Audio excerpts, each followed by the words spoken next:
At the age of 5, my parents decided to get a divorce, and my home would quickly be separated. My mother moved to Logan Heights, a neighborhood known for its gangs and drugs. At an early age, I was not proud to call Logan my home.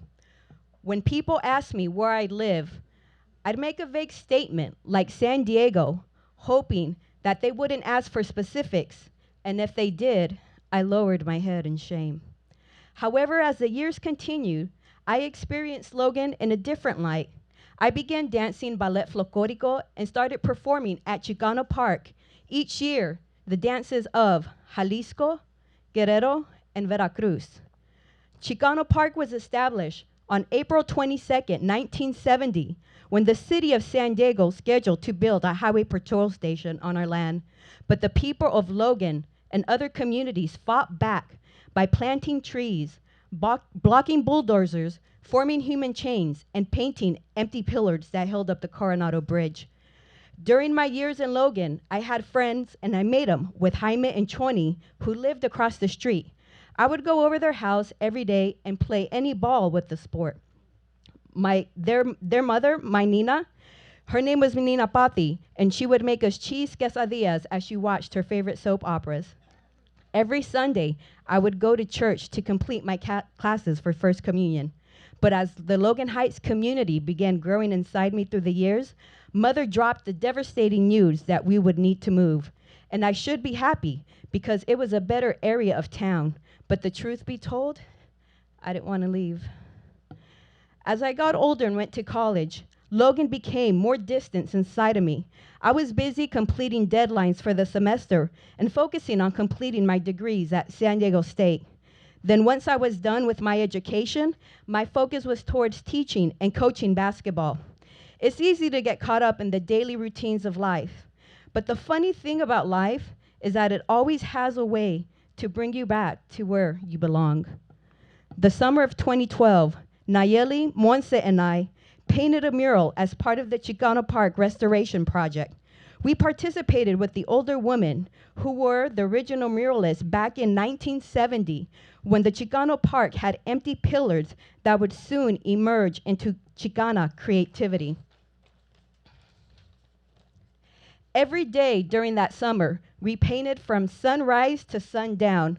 Our mural called Women Hold Up Half the Sky depicted of strong Chicana images uniting to hold up the clouds as a symbol of strength for future Chicana generations.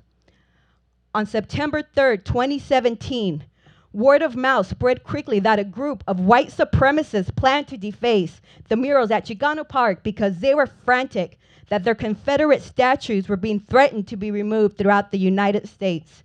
And this was their proper recourse of action. The nationalists caused chaos in Charlottesville, Virginia, causing a riot, killing a lady, and injuring other people of color who resisted injustice.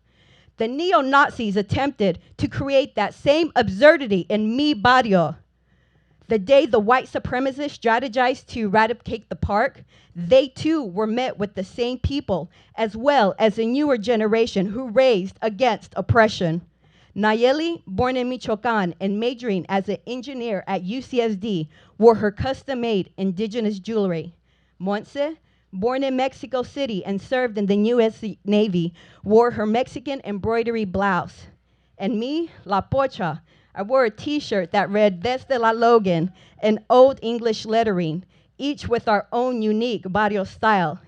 We met at Salud, a local taco spot that used to be the old Porky Land, where Mother used to send me each Saturday to purchase fresh masa tortillas.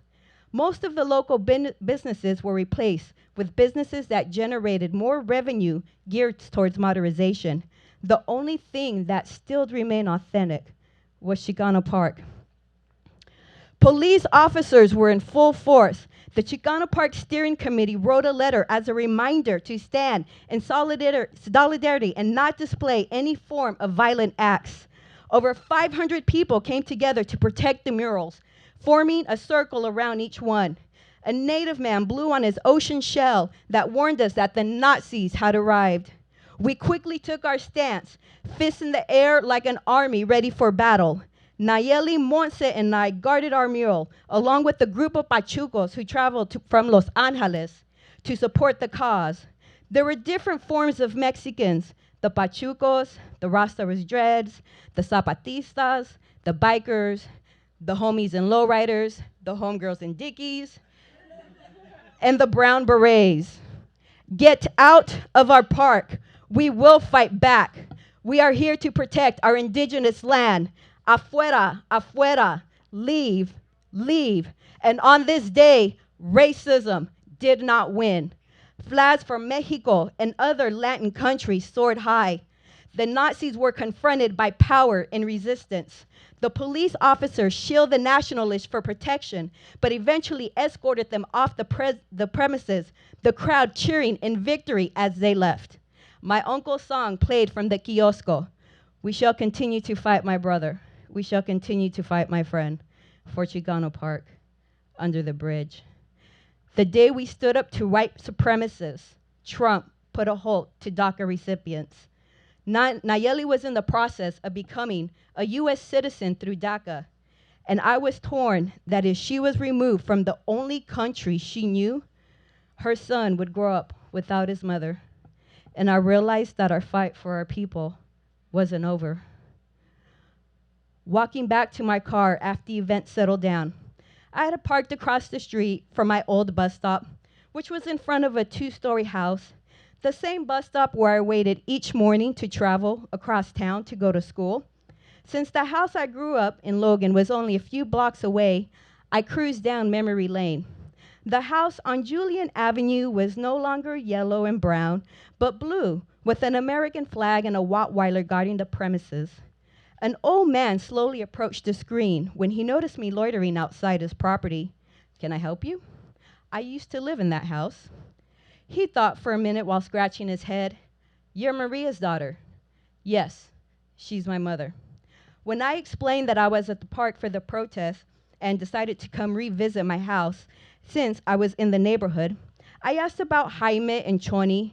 They moved out of Logan and up north, starting their families, working their typical 9-to-5 jobs. Jaime was working for the city and Choni was a deputy. The house, for the most part, was what I choose to remember. The cement steps leading up to the porch, the paradise flowers in the front yard, the apricot tree, and the driveway where I dribbled my basketball. I pondered up about growing in Logan over the years. Some good, some bad. Although Logan was different in some aspects, I was still willing to protect my neighborhood, even if I moved miles away. And as I stood outside my old house on Julian Avenue, I was reminded that the little girl in me, once lost, now proud, found her way back home. Thank you. Vera Sanchez, first-time vamper.